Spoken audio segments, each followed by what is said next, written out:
오늘 우리에게 주시는 하나님의 말씀은 마태복음 18장 3절에서 4절 말씀입니다.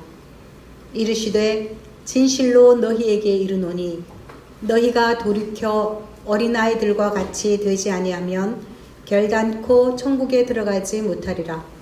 그러므로 누구든지 이 어린아이와 같이 자기를 낮추는 사람이 천국에서 큰 자니라. 아멘.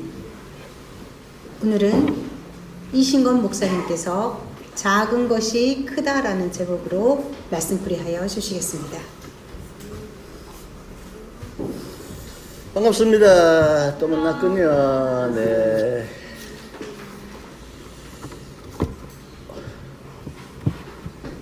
오늘 어린이 주일과 어린이날과 주일이 딱 한 날이 되었어요. 내 기억으로는 이런 날이 두 번 없었지 않았나. 주일이 어린이날이 되는 경우가 있었나요? 기억나시나요? 묘하게 오늘은 딱 한 날이 되었습니다. 주일과 어린날이 서로 한 날이 될 이유는 없는데 달력상 그렇게 됐다는 건데, 여러분 주일이 무슨 날입니까? 뜻이? 주님의 날. 매일매일이 주님의 날이 아니던가요? 왜 주님이 주일날만 주일이 날인가요? 다른 날은 내 날, 내 마음대로 하는 날, 주일만 주님의 뜻대로 예배드리기로 합시다. 그런 뜻은 아니고요. 주일이 무슨 뜻이죠?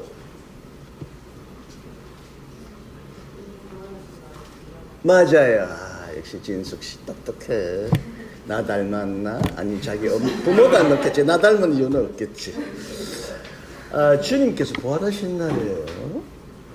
왜 안식교 중에는 아직도 우리가 안식일, 토요일을 안 지킨다고 비판하는 교회가 있고, 우리는 또 안식교회가 이상한 이단, 재림을 막 엉터리로 말하고, 그래서 안식교도 지금 이단이라고 말하는 사람이 있는데, 안식교를 이단까지 말하는 건 좀 지나칩니다.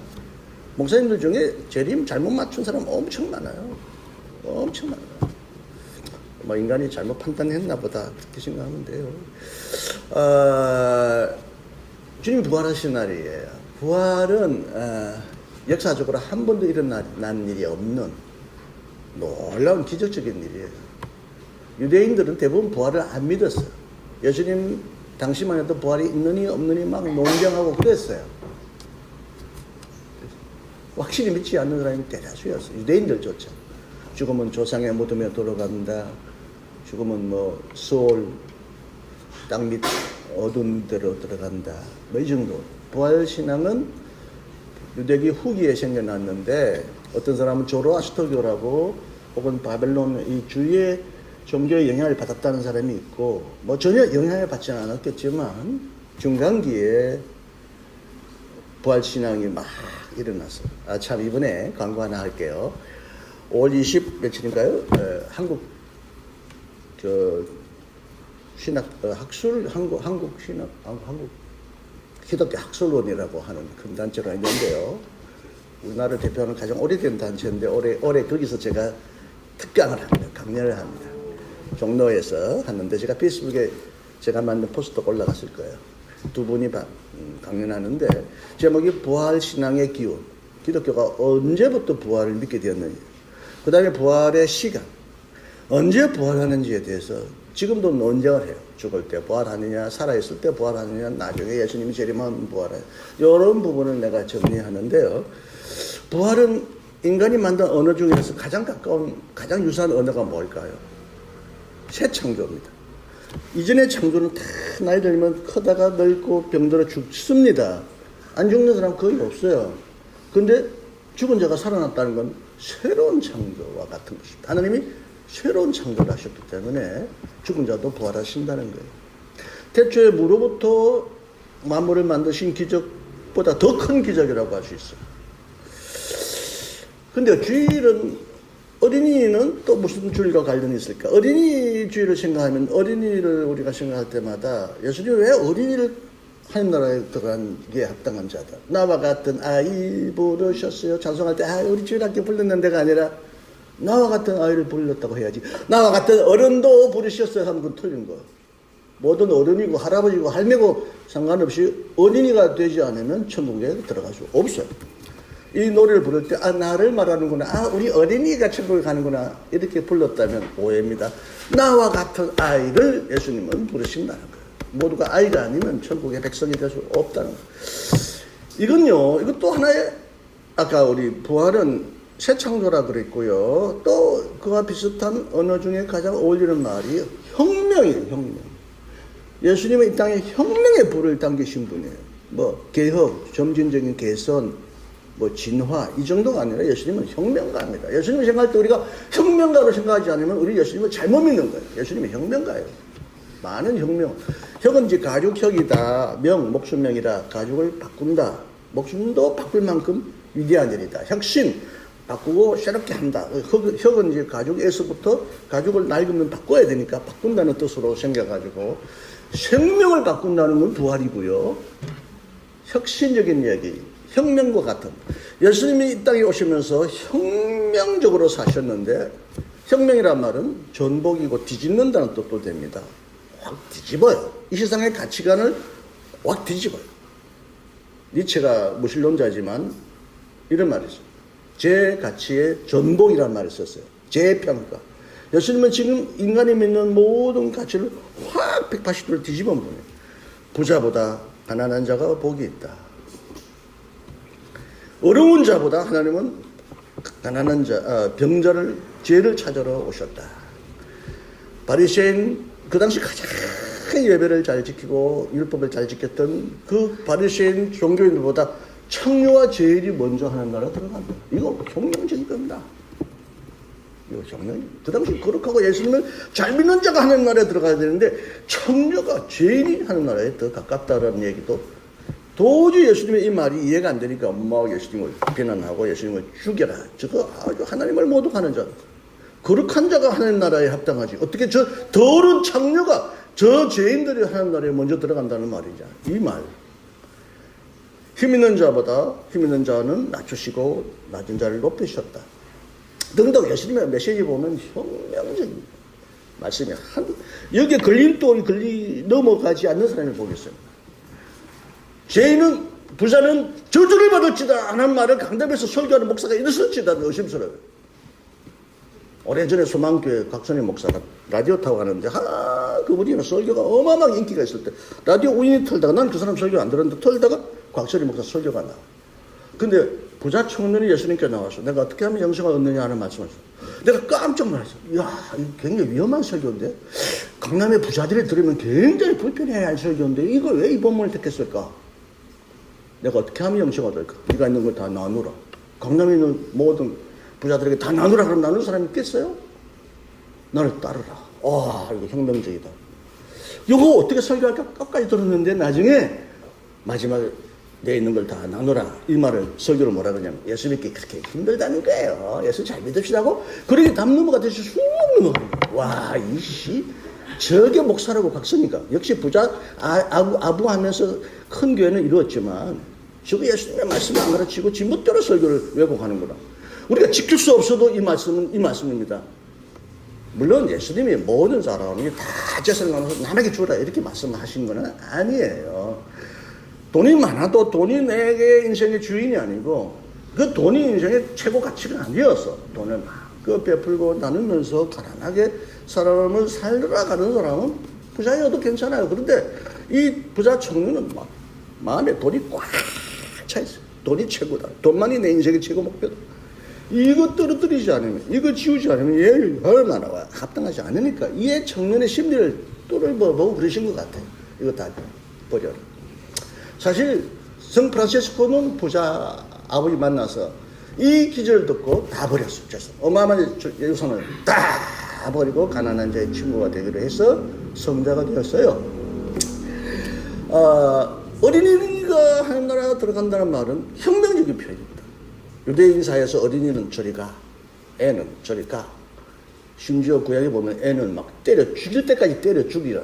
때려도 죽을 때까지 때려도 괜찮다.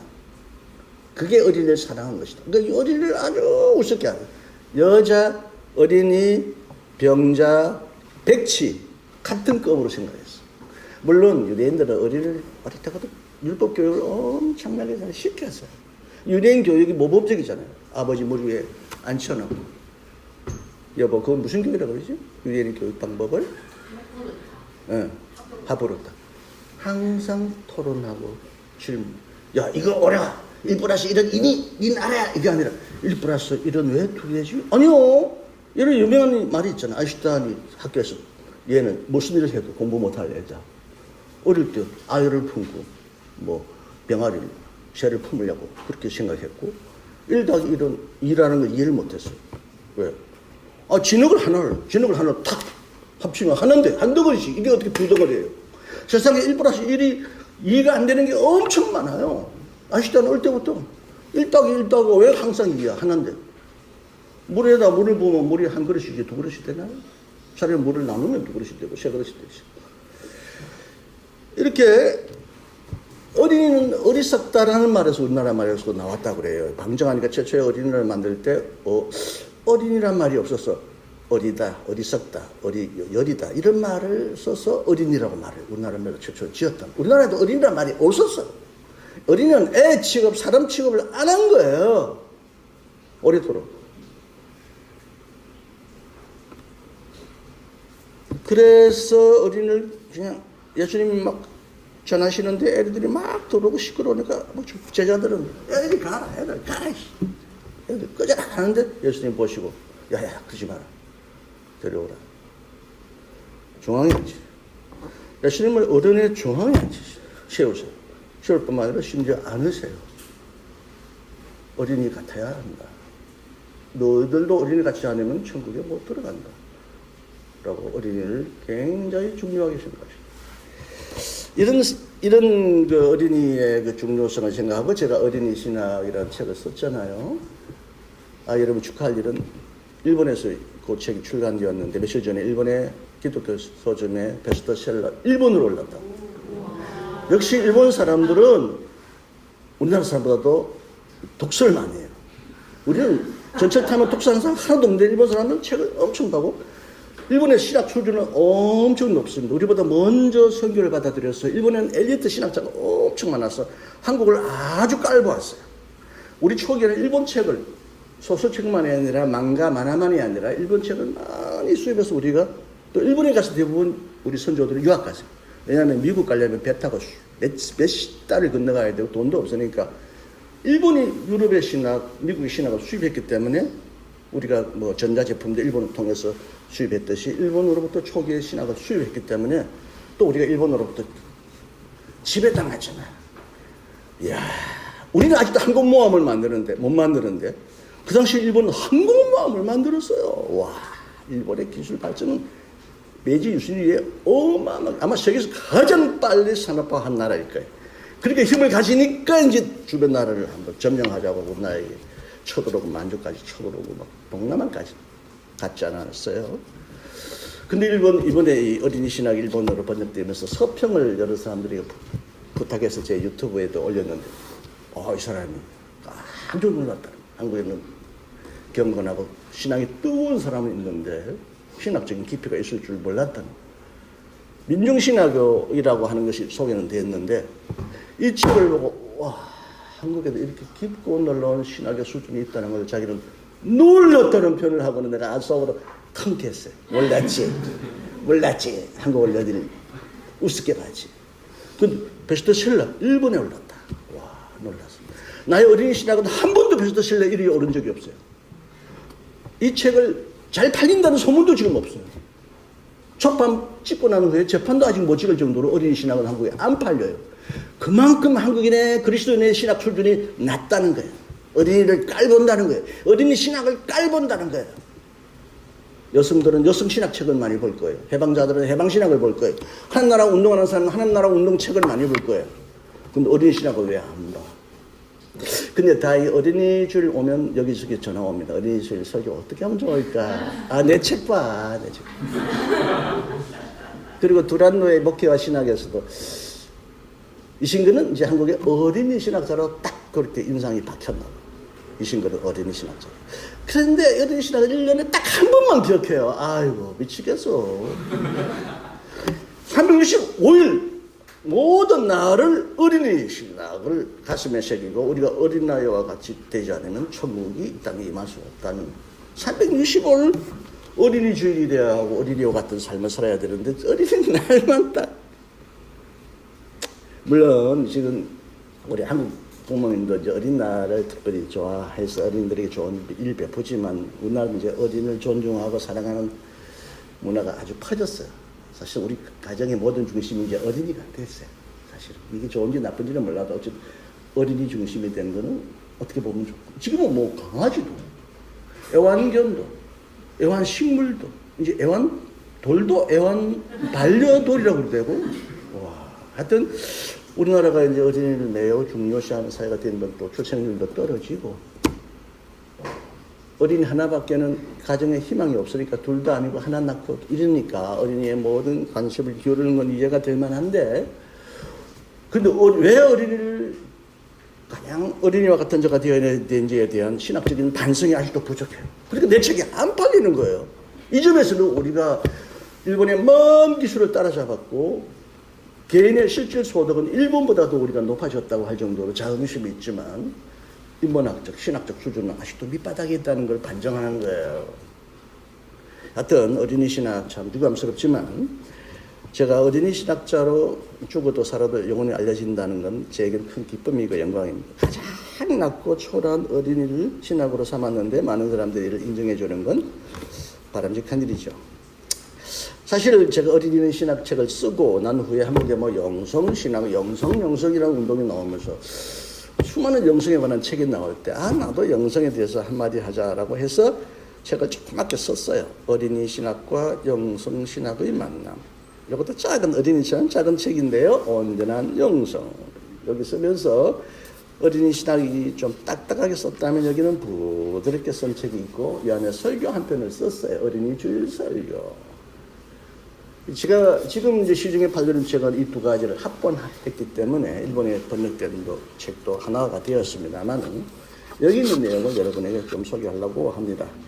오늘날 우리는 작은 것이 작다는 이유로 무시당하고 버림받는 세상에 살고 있습니다. 세계 최고, 세계 제일 큰 것, 세계 제일 올림픽도 금메달만 기억하지 은메달, 동메달 기억 안 하는 사람들이 많아요. 얼마나 은메달도 잘 딴 거예요. 동메달도 보통 잘 딴 게 아니거든요. 우리나라 사람들 유독 세계 제일 첫 번째 제일 큰 거, 제일 높은 것만 자랑합니다. 강남에는 제일 부자가 많죠. 제일 높은 빌딩이 있죠. 여기 서울대 제일 많이 가죠. 강남 사람들이 더 그렇지 몰라. 여러분 강남 속에 사는데 물론 저는 강남 바깥에 살다 오고 제가 강남 사람을 뭐 어떤 폄하하기보다도 지금 현상이 그렇다는 겁니다. 학원이 제일 많이 모여있고 제일 좋은 기업이 강남에 있고 병원이 제일 좋은 병원에 모여있습니다. 강남. 제가 지금 사는 집이 양평에 35평 정도 되는데 3억 되나? 여기는 그 평수로 한 30억 될걸요? 김원노 목사가 내 집에 와서 집 큽니다. 그래서 김 목사 그 집 팔면 내 집 한 두세 채 살걸? 그래서 연립주택, 조그만 연립주택도 내 양평의 집보다 훨씬 비싸잖아요. 하여튼 강남 사람을 제가 이야기했지만 여러분이 전 강남 문화에 살다 보니까 젖어들 수밖에 없어요. 여러분은 나도 모르게 제일 큰 거 제일 좋아. 제일 높은 로켓들이 제일 좋아. 제일 부자가 제일 좋아. 제일 좋은 대학이 스카이야. 이럴런지는 모르겠는데 이거 오늘 다 버려야 합니다.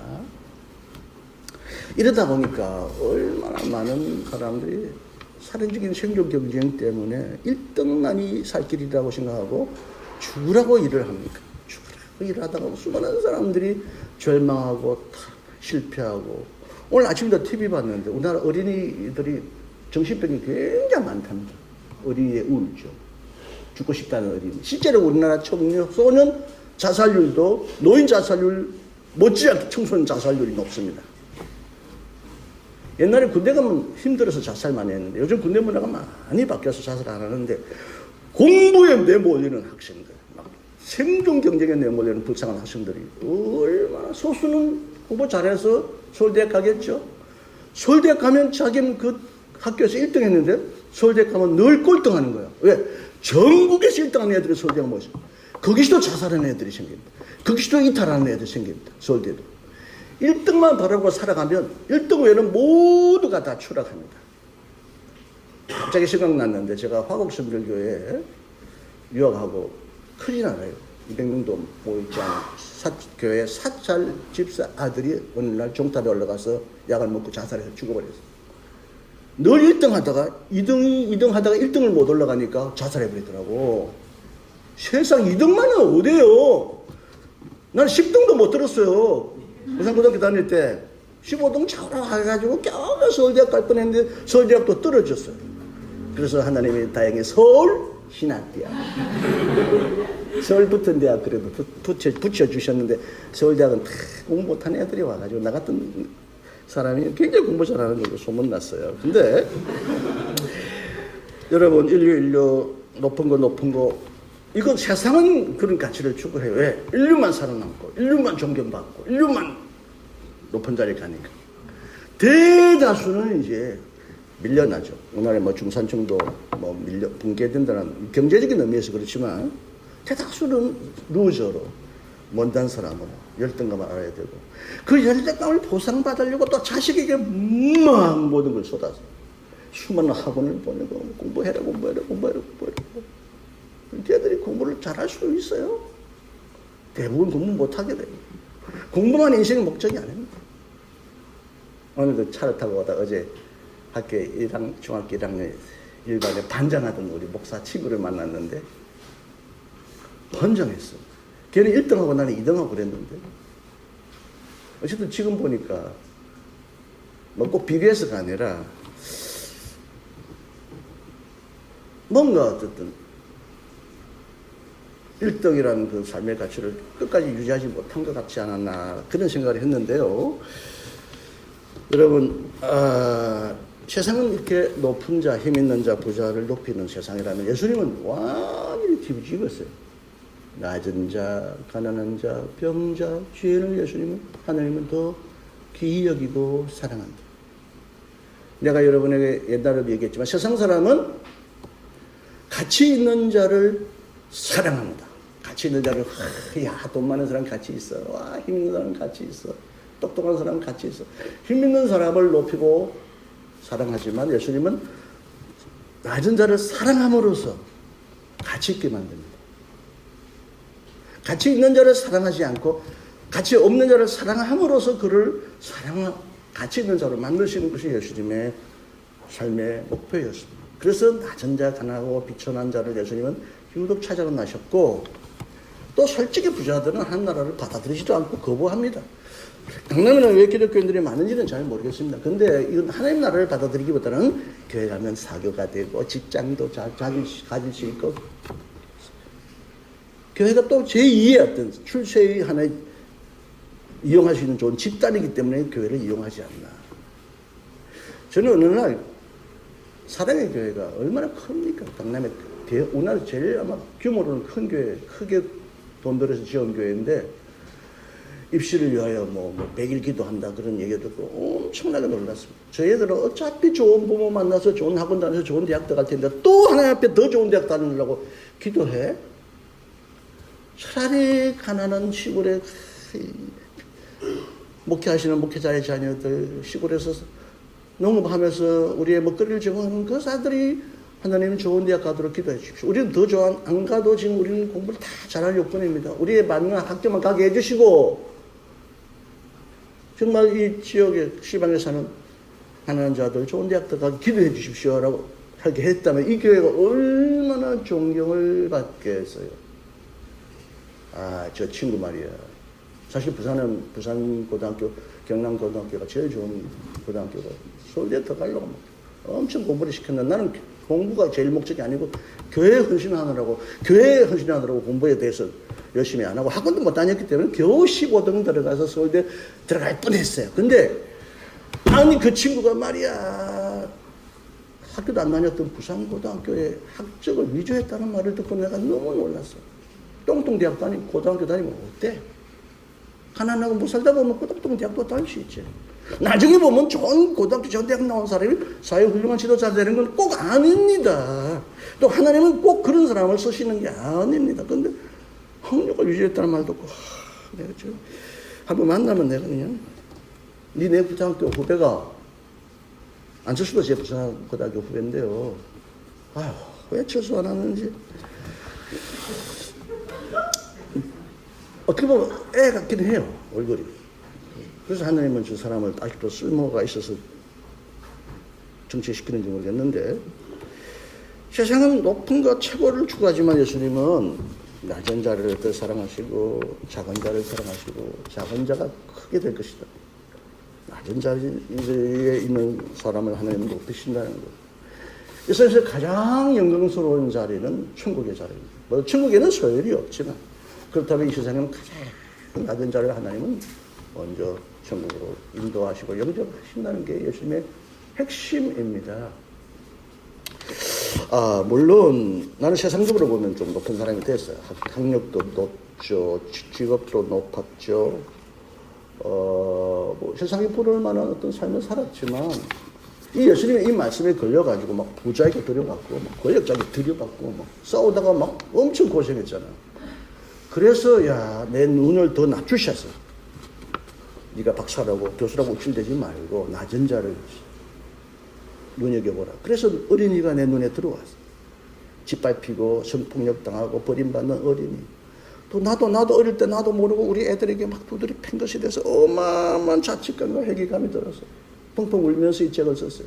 아들아 미안하다. 내가 뭘 모르고 너들 때렸구나. 내 말 안 듣는다. 때려야 말 듣는다고. 우리도 막 맞아가면서 교육을 받았기 때문에 고등학교 때만 해도 선생님이 개패듯이 우리를 팼어요. 세상에 지금 그러면 그놈은 완전히 그냥 감옥 갈 사람인데 그 당시 문화가 그랬어요. 군대 가도 막 개패듯이 팼어요. 엄청 맞았기 때문에 나도 그게 어떤 상처가 거꾸로 우리 아들에게 표현된 것 같아서 내 평생 우리 아들에게는 죄인으로 삽니다. 잘못했다. 미안하다. 용서해다. 근데요, 내가 맞고 두드려 맞고 쫓겨나니까 어린이가 보이고 약자가 보이더라고요. 힘이 없으니까 저렇게 당하는구나. 힘없다가 짓밟히구나. 내가 뭐 잘못했다고. 오히려 내가 훨씬 더 공부 잘하고 훨씬 더 책을 많이 쓰고 소신학대학의 위상을 나만큼 높인 사람은 없었는데 나를 무지하게 짓밟더라고요. 힘으로 대들었다고. 자기들의 잘못을 지적했다고. 그럼 내가 잘못했구나. 미안하다. 충고해줘서 고마워. 딱 해야 되는 거 아닙니까? 근데 엄연한 잘못을 지적했다고 날 10년간 내쳐버렸어요. 그래서 가난과 서름 속에서 기도하다가 어린이가 눈에 들어왔어. 이 세상에서 가장 약자가 누구냐? 나처럼 힘없다. 짓밟히는 존재가 옛날에는 여자였지만 민중이었지만 지금 어린이들이더라고요. 그래서 어린이의 시선에서 성경을 다시 읽고 신학을 다시 읽다가 이 책을 썼는데 일본이 알아주는데 왜 한국 사람은 안 알아주죠? 안 알아주면 무슨 상관이에요? 하나님만이 알아주시면 돼요. 내가 알아달라고 이 책을 쓴 건 아닌데 제가 오늘 이 내용을 다 읽으면 시간이 많이 지나니까 다 읽지 않겠습니다. 여러분, 하나님 나라는 보이지 않으니까 보이는 이 세상이 전부인 것 같으니까 이 세상의 논리와 윤리대로 살아가는 우리의 형편을 이해는 하지만 우리는 대한 세상을 추구합니다. 대한 가치를 추구합니다. 하나님 나라의 공동체를 추구합니다. 그렇다면 하나님 나라의 가치관대로 약한 자, 어린 자, 병자를 교회가 가장 높이는 그런 문턱도 낮추고요. 차별도 낮추고요. 돈 있다가 장로시키고 권사시키면 그러면 반드시 목사한테 괴롭히더라고요. 가난한 자, 병든 자를 가장 높이는 교회가 되어야 이 세상에서 대한 공동체, 대한 사회, 하나님 나라를 선취하는 교회가 될 수 있습니다. 근데 이것은 이제 흔히 말하면 하나님 나라는 흔히 한국 그리스도인의 99%가 죽으면 가는 걸로 생각해요.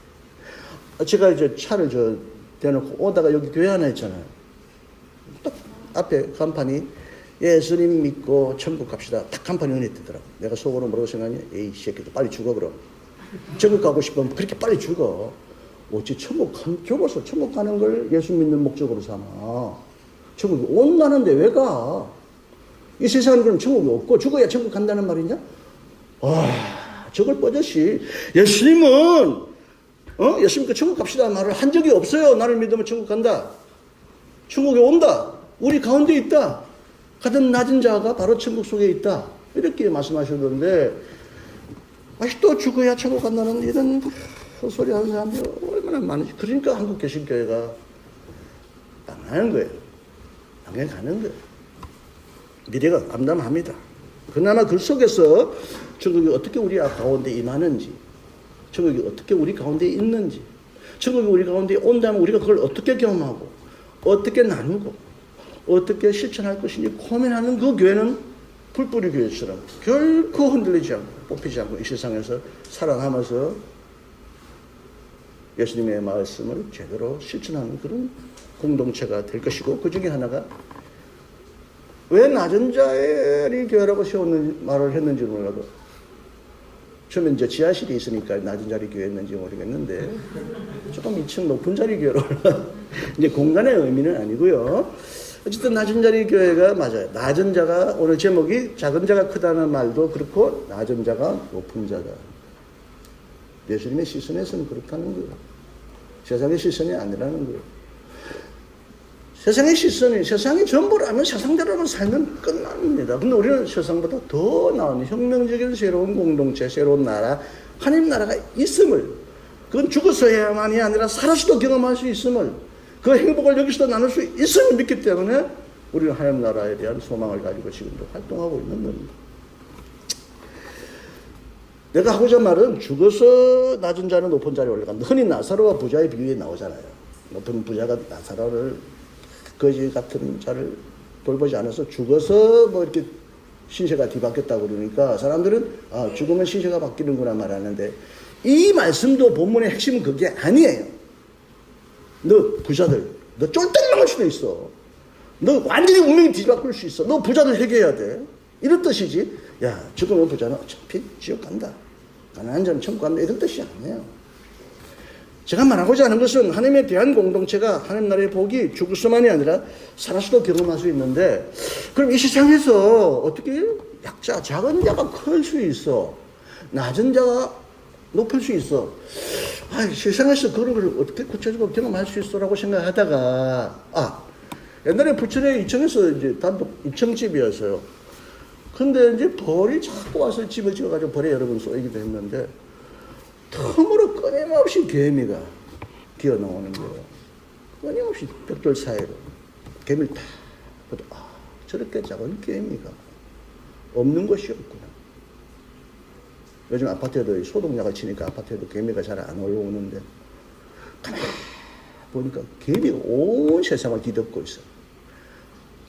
양으로 보면, 숫자로 보면 개미의 수는 인간보다 수천 배 많고요. 심지어 어떤 사람은 개미의 무게를 다 합치면 이 땅에 사람의 무게보다 더 무게가 나갈 거라고 할 정도로 개미가 없는 곳이 없습니다.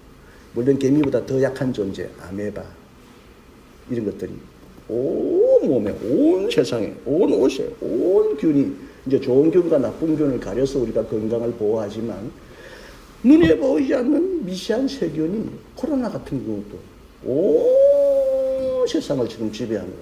그런데 이 세상에서 가장 큰 동물은 누구였어요? 공룡. 공룡은 몇 억 만에 완전히 멸종했어요. 그런데 공룡이 멸종할 때 살아남은 동물이 있어요. 땅 밑으로 들어가는 동물이. 바퀴벌레, 쥐, 개미들은 땅 밑으로 들어갔어요. 살았기 때문에 이 기후 재앙에 살아남았어요. 혹은 고래 같은 경우는 물속으로 들어갔어요. 고래가 원래는 육지 동물이었거든요. 포유류예요. 고유류에는 발의 흔적이 있어요. 진화론을 거부하는 사람들은 멍청하게 그런 것도 안 믿지만 진화의 흔적이 있어요. 원래는 육지 동물인데 물속으로 들어가서 포유류 동물로. 그래서 숨을 쉬려고, 원래는 물고기는 부리가 있어서 물속에서 숨을 쉬는데 걔는 숨을 쉬려고 한 번씩 올라와야 돼요. 허파가 있으니까. 원래 육지동물이 물속에 들어가서 살아남았고, 고래는 어떤 의미로 고래가 물속에 들어가서 살아남았는지 신기해요. 거대한 동물 중에 살아남은 동물이 고래, 물속에 들어가. 또 땅속에서 살아남은 존재는 조그만 벌레 같은 것들. 그래서 공룡이 멸종한 다음에 다시 땅속에서 올라와서 생명체가 진화해서 우리가 올라왔다. 그래서 우리 인류의 조상이 쥐라고 생각하는 사람들이 있어요. 인간의 그 치료를 위하여 수많은 실험 도구로 사용하는 게 쥐예요. 쥐와 인간이 너무나 닮았어요. 이제 원숭이를 불칭하게 실험하지만 쥐가 인간의 세포와 생리적인 현상이 비슷하니까 쥐를 엄청나게 실험 도구로 사용하는 건데, 그렇게 보면 우리 조상이 쥐가 아니었나. 그렇게 말하는 사람이 있어요. 왜냐하면 땅속에서 살아남아서 그 생명체가 또 오늘날 이렇게 번성하게 된 우리가 그런 동물이었기 때문에 여러분 쥐를 보면 무시하지 마시고 아무리 쥐를 어수여기지 마시고 옛날에 쥐가 시궁창에 살고 패스트병을 유럽에 가져와가지고 어마어마하게 사람을 죽인 것이지만 요즘은 살면서 쥐를 못 만나잖아요. 동남아는요 산에 사는 들쥐를 다 잡아서 먹습니다. 볶아 먹고 튀겨 먹습니다. 쥐는 맛있어요. 제가 쥐를 한번 먹어봤는데 우리 남동생이 어릴 때 영양이 결핍돼가지고 야맹증이 들었어요. 그리고 우리 형이 풀로 시궁창에 쥐를 잡아서 쥐를 구워서 먹이는데 냄새가 너무 좋아. 또 한 대 또 떼 먹었어요. 사실 쥐고기는 맛있습니다. 진짜요. 깨끗하게 먹으면요. 근데 내 말은 이 땅에 공룡 같은 존재는 다 사라졌는데 가장 낮은 동물이 살아서 이 세상을 땅을 차지하고 있어요. 온유한 자가 이 땅을 차지한다는 말이 죽어서 한나라에 간다는 말이 아니라 진짜 온유한 자들이 이 땅을 주인으로 차지하고 있습니다. 이 세상을 지배했던 로마, 히틀러, 징기스칸 이 세계를 호령했던 대강대국은 지금 어디로 갔나? 저는 뭐잖아. 중국도 쪼개지고 미국도 쪼개지고 다 작은 소국으로 그리고 서로 연대하는 큰 나라로 공동체로 살아갈 것이지 강대국의 운명은 오래 못 갑니다. 야만국은 야만같이 이 세계를 지배했던 폭압적인 동물과 독재자들은 다 사라졌지만 우리 백성들을 민초라 그럽니다. 와 여러분 시골에 가보면 풀이 막 끊임없이 올라. 풀의 생명력은 막 약을 뿌리고 죽여도 막 또 올라가. 풀뿌리와 같은 이 민초가 이 세상을 뒤덮고 있습니다. 풀을 보시면 야 풀이 이 세상의 주인이구나. 작고 힘없는 아름다운 꽃도 안 피워주고 열매도 맺지 못하는 저 잡풀이 이 세상을 지배하고 있거나 작은 벌레와 동물들이 이 세상의 주인이구나. 내가 세상의 주인이 아니구나. 나는 잠시 살다가 그들을 짓밟고 뭉개기고 죽을지언 살지언정 70년 60년 되면 죽어버리고 인류는 멸종될 수 있어도 곤충은 멸종 안 될 것입니다. 그런 의미에서 우리가 곤충은 개미에게 부지런한 게으른 사람아 개미에게 배우라고 자문은 말하지만 그게 아니라 그보다 못지않게 거만하고 잘난 척하고 힘있는 놈들아 저 약한 개미에게 배우라. 걔가 더 오래 살고 더 강건하고 더 건강한 생명체다. 집사람이 지금 손을 흔드는 거 보니까 시간이 많이 지났다는 뜻이군요. 나도 모르게 쉽게를 못 보고. 예. 자, 결론을 맺겠습니다. 결론이 아니라 뭐 신학 논문이 아닙니다. 결론은 아니고요. 여러분, 어린 아이 흉내 내지 말고 어린 아이가 됩시다. 그 사람이 어떤 사람의 얼굴을 보고 이 사람이 참 그리스도인가를 알려면 얼굴에 뭐 화장을 많이 했나, 코가 잘났나가니, 얼마나 얼굴이 순박하냐, 맑으냐, 그 속에 사기성과 거짓이 없느냐, 그걸 보고 이 사람이 부자냐, 뭐 박사냐 보지 마시고 참 그리스도의 모습은 얼굴이 순수하고 정직하고 온유하고 오늘 죽어도 뭐 괜찮다. 항상 걱정을 내려놓고 하나님을 순수하게 어린이처럼 의지하며 계산하지 않고 이해 따지지 않고 사람을 사랑하고 하나님을 사랑하며 이 세상의 조건을 뛰어넘어서 평안을 유지하는 그런 사람이야말로 참 그리스도이고 이미 그는 이미 여기서 하나님 나라의 백성으로 살아가는 사람이라고 봅니다. 여러분 어린이주일 되면 많은 교회가 어린이를 어떻게 교육해야 할까, 어린이를 어떻게 양육해야 할까, 뭐 유대인 교육이 어떠니, 뭐 유대인 자문이 어떠니 이런 소리 하는데 어린이주일 하루만이라도 우리가 헛되이 교만하고 어른인 것처럼 어른이 되어야만 똑똑한 사람이 되어야만 잘난 것처럼 그렇게 추구했던 걸 다 회개합시다. 오늘 하루만이라도 우리 어린이가 됩시다. 어린이로 돌아갑시다. 어린이는 몸은 컸지만 동심을 잃어버리지 맙시다. 그 동심 속에 하나님 나라가 깃들어 있습니다. 동심을 버리면 우리는 타락합니다. 변질됩니다. 우리가 지금 회개해야 할 날입니다. 어린이를 어떻게 키울까 하는 건 이 세상의 교육학자, 심리학자들이 다 말해서니 교회가 다시 말할 필요가 없어요. 어떻게 하면 내가 내 속에 있는 무시하고 얕잡아보았던 어린이와 같은 성품을 회복해서 이 세상에 그런 어린이가 넘쳐난다면 서로 죽이고 짓밟고 이기고 하는 세상이 아니라 서로 사랑하고 돕고 서로 협력하는 아름다운 세상을 만들 수 있고 그런 대한 공동체를 교회가 이룰 수 있다면 오 여기가 천국이구나. 그렇게 동네 사람들, 세상 사람들이 감탄할 수 있는 그런 아름다운 교회, 낮은 교회, 작은 교회, 절대로 큰 교회, 위대한 교회가 아니라 작고 낮은 교회를 이루려고 노력하시는 우리 모두가 되도록 노력합시다.